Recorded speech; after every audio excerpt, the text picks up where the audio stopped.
ایک کتاب میں لکھا ہے کہ جبرائیل علیہ السلام حضور پاک علیہ السلام کے پاس آئے اور فرمانے لگے اللہ نے کچھ کلمات آپ کو عرش کے خزانے سے بھیجے ہیں.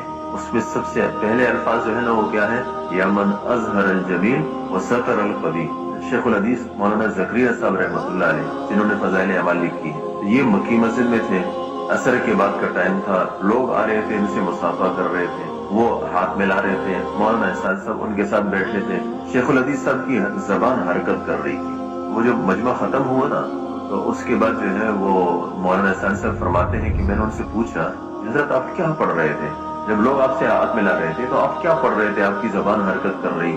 شیخ الحدیث صاحب نے فرمایا میں پڑھ رہا تھا یا من اظہر الجمیل وستر القبیح. اے وہ ذات جو خوبیوں کو ظاہر کرتی ہے اور خامیوں کو چھپاتی ہے. اللہ کی ذات کیا ہے؟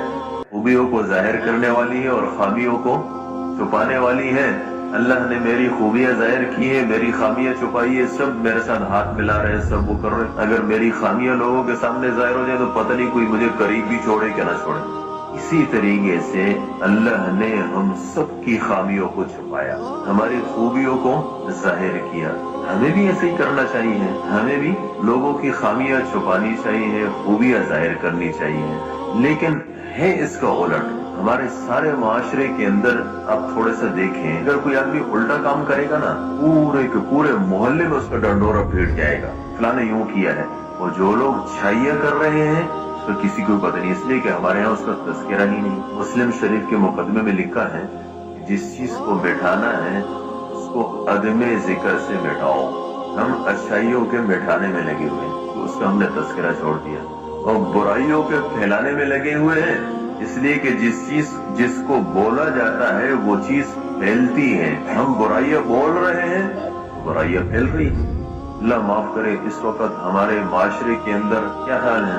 آپ جو ہے نا وہ خبریں اٹھا کے دیکھ لیں. مثال کے طور فلاں جگہ قتل ہوا، فلاں جگہ زنا ہوا، فلاں جگہ اتنے قتل ہوئے، فلاں جگہ اتنی چوری ہوئی، فلاں جگہ اتنے کرپشن ہوئے.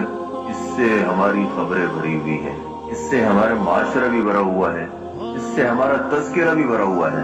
باہر ملکوں میں ہمارے ملک کے بارے میں جو تذکرہ ہوتا ہے وہ برائی کا ہی ہوتا ہے، اس لیے کہ یہاں سے جانے والی ساری کی ساری خبریں برائی کی ہیں. ایسا نہیں ہے. کیا ہمارے معاشرے کے اندر ایسے لوگ نہیں ہیں جنہوں نے ملازمت کی اور ابتدا سے لے کر انتہا تک نہ انہوں نے کرپشن کی؟ ایسے لوگ ہیں جنہوں نے اپنی جانوں پر کھیلا، لوگوں کی زندگیاں بچائی. اس کا کوئی تذکرہ نہیں. جس نے اپنی ساری نوکری صحیح کی اس کا کوئی تذکرہ نہیں. یعنی خوبیوں کا تذکرہ نہیں ہے، خامیوں کا تذکرہ ہے. اللہ کا حکم ہے وَلَا تَجَسَّسُوا. تو میں دیکھو جاسوسی مت کرو. جاسوسی کسے کہتے ہیں؟ لوگوں کے عیب کے پیچھے پڑنا.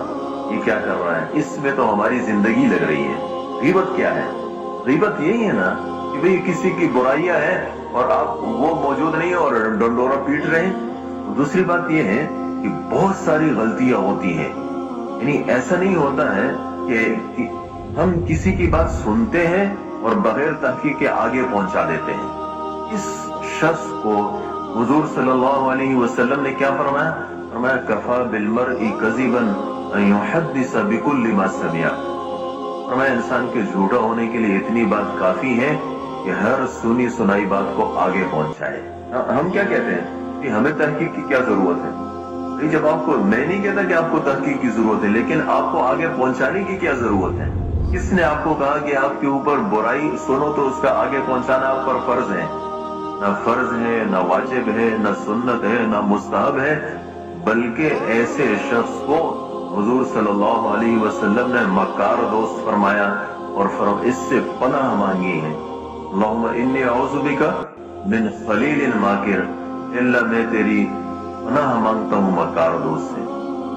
کون ہے مکار دوست؟ فرمایا ان رأى حسنة دفنها. اگر نیکی دیکھتا ہے تو چھپاتا ہے. وَإِن رَأَى سَيِّئَةً أَفْشَاهَا. اور اگر برائی دیکھتا ہے پھر اس کا ڈنڈورا پیٹتا ہے. اس لیے میرے محترم دوستو، بھائیو، بزرگوں، ہمارے اسی معاشرے کے اندر ایسے لوگ ہیں اور ایسی نیکیاں کر رہے ہیں جس کا کوئی تصور بھی نہیں کر سکتا، لیکن آپ نے کبھی نہیں دیکھا ہوگا کہ اس کا کوئی تذکرہ ہوا. کیا کہتے ہیں؟ جی وہ اصل میں